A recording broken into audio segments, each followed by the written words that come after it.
Welcome to Better Edge, a Northwestern medicine podcast for physicians. I'm Melanie Cole, and joining me today is Dr. Mohammed Al-Kazaz. He's an assistant professor of medicine and cardiology at Northwestern Medicine, and he's here to speak to us about pericardial disease and treatment options provided by Northwestern Medicine. Dr. Al-Kazaz, thank you so much for joining us today. I'd like you to start by telling us a little bit about the prevalence of pericardial disease, what you've seen in the trends, the scope of the issue that we're discussing here today. Thank you so much, Melanie, for having me and having the time to do this. So pericardial disease encompasses a wide range of pathologies, and this could range from simple first episode of viral pericarditis, inflammation in the pericardial sac, all the way to constriction pericarditis, which is kind of one of the end stages of the disease that requires surgery. So it's getting more interest, given the evolution and the advances of the field from diagnostic and therapeutic standpoint. It's a disease that's very common, particularly in the setting of chest pains. For example, 5% of patients who come to the emergency room for some sort of chest pain end up having pericarditis. And it's quite an illness because if patients don't recognize it and providers don't recognize it and provide the early aggressive treatment and not just short courses and kind of taper quickly, they might end up with recurrences. Because we have, from those, let's say, get pericarditis, which is one of the most common forms of pericardial disease, 1 to 2% end up with cardiac tamponade, which is a life-threatening emergency. 15% of those patients might end up with myocardial involvement, myocarditis, and that could be ranging from mild cases to fulminant. And from those with pericarditis disease, some of them might progress into a more complicated case of pericarditis rather than just a simple, straightforward, run-of-the-mill we deal with. Around 15 to 30% of those might have recurrences of pericarditis, and from those, around 6% or so might have multiple recurrences. We don't know exactly how many of them will progress to chronic constrictive pericarditis, whether with reversible or irreversible etiology, but maybe in the realm of 1 to 2%. The good news is we have a lot we can do to intervene and offer treatment for those. However, the scope of pericardial disease is beyond just acute pericarditis. We have pericardial effusions. We have pericardial congenital issues, whether cyst or otherwise. And what we can look for those patients is beyond the obvious. Look for etiologies. Sometimes pericardial effusion or pericarditis could be the first presentation of a systemic illness, and a thorough, detailed evaluation can reveal some of them and provide the appropriate care for them. Dr. Kazaz, as clinicians are often faced, and you mentioned about diagnostic, with several diagnostic questions relating to the various pericardial syndromes, is there a criteria for diagnosis that's been established? Under what would you diagnose this issue? Please speak about this and why it remains challenging based on the vast spectrum of manifestations. Yeah, so every disease entity of pericardial disease has its own diagnostic criteria. For example, early recognition of the symptoms could be difficult. Some of those patients, some of them could be misdiagnosed as pericarditis and they don't have it, and they can go that direction of therapy and diagnostics. And same applies to constriction, which is even a harder diagnosis. But we can start with pericarditis. The straightforward is people need to have few of these criteria. Typical chest pains, worse with breathing, what's called pleuritic chest pain, kind of positional. They prefer leaning forward over sitting back. These positional characteristics of the chest pain can help guide that diagnostic therapy, but obviously we have to look at other causes. Some EKG changes, whether diffuse ST elevations, but even those, they might be tricky because some younger people might have them as a normal variant or early repolarization. Looking and detecting effusions on echo could be supportive of that. On examination, hearing a friction rub from the inflammation, but that can be challenging. That can be supplemented by biomarkers such as inflammatory markers, CRP, or even in this time and age, a cardiac MRI, which has really been a huge advancement in the field from a diagnostic and therapeutic standpoint.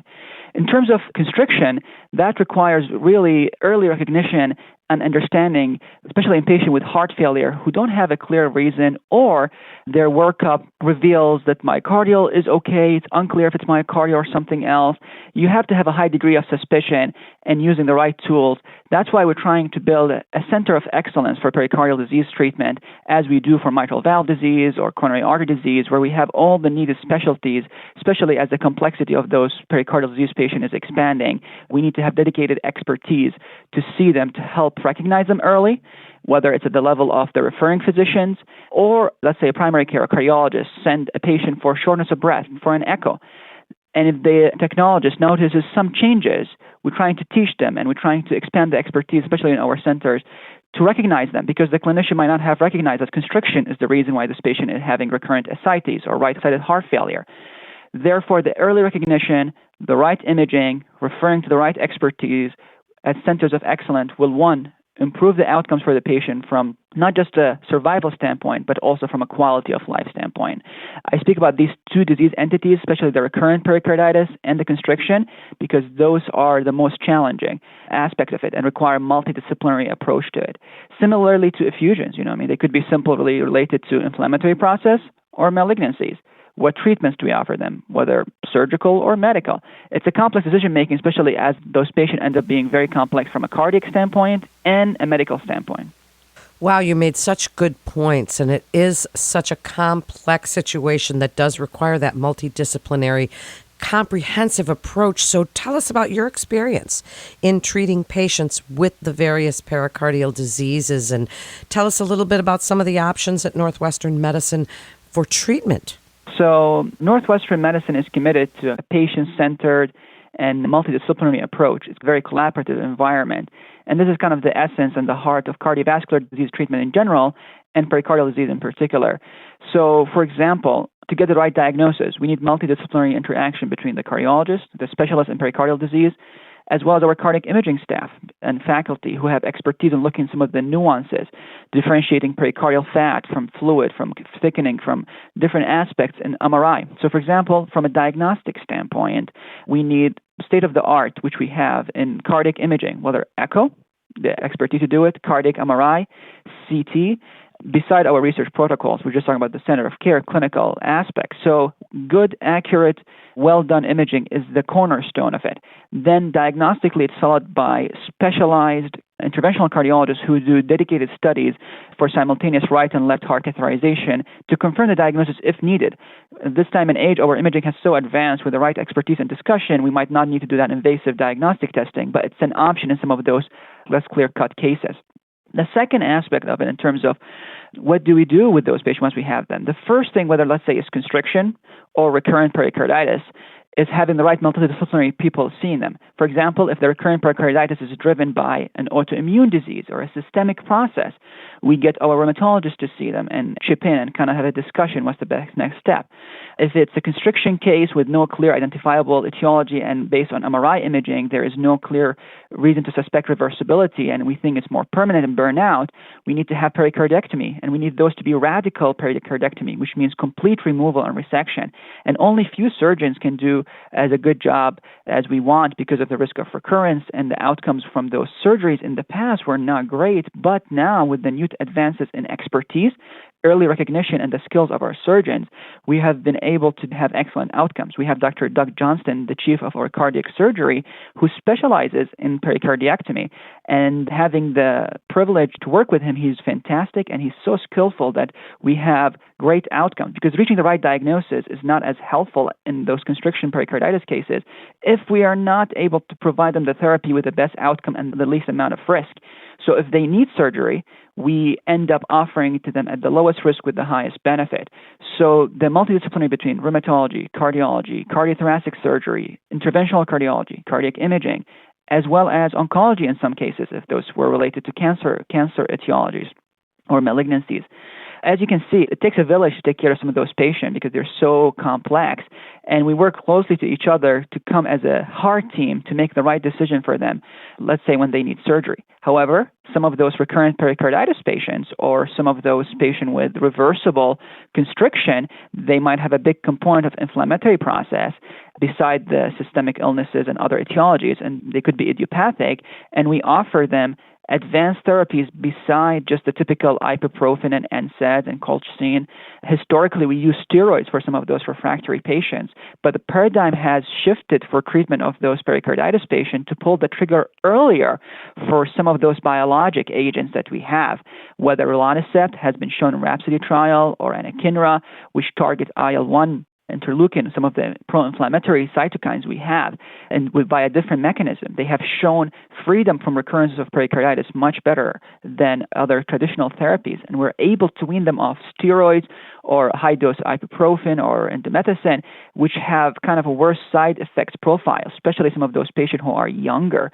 And so we have advances from three aspects. One is in imaging, because we're using our imaging like MRI, not just to diagnose them, but to quantify the disease, to help guide the therapy. Is there reversibility? Is there inflammation? Can we use biologic, as some of the stuff I mentioned?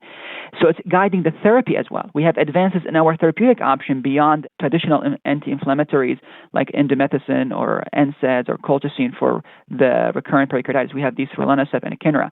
We have advances in our surgical technique for those burnout, constrictive pericarditis with recurrent heart failure, or those with recurrent pericarditis refractory to all lines of therapy. We end up doing in those cases, pericardectomy, removal of the pericardium. We need to do a good job doing radical, complete removal, and so on.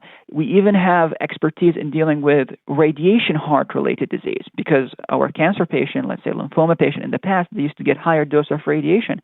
That can impact the myocardial as well as the pericardial disease. And those patients are very risky to take the heart surgery, but with careful perioperative management, we can get them through it safely with the best outcome possible. But it takes a village, and it takes a lot of people who have great expertise.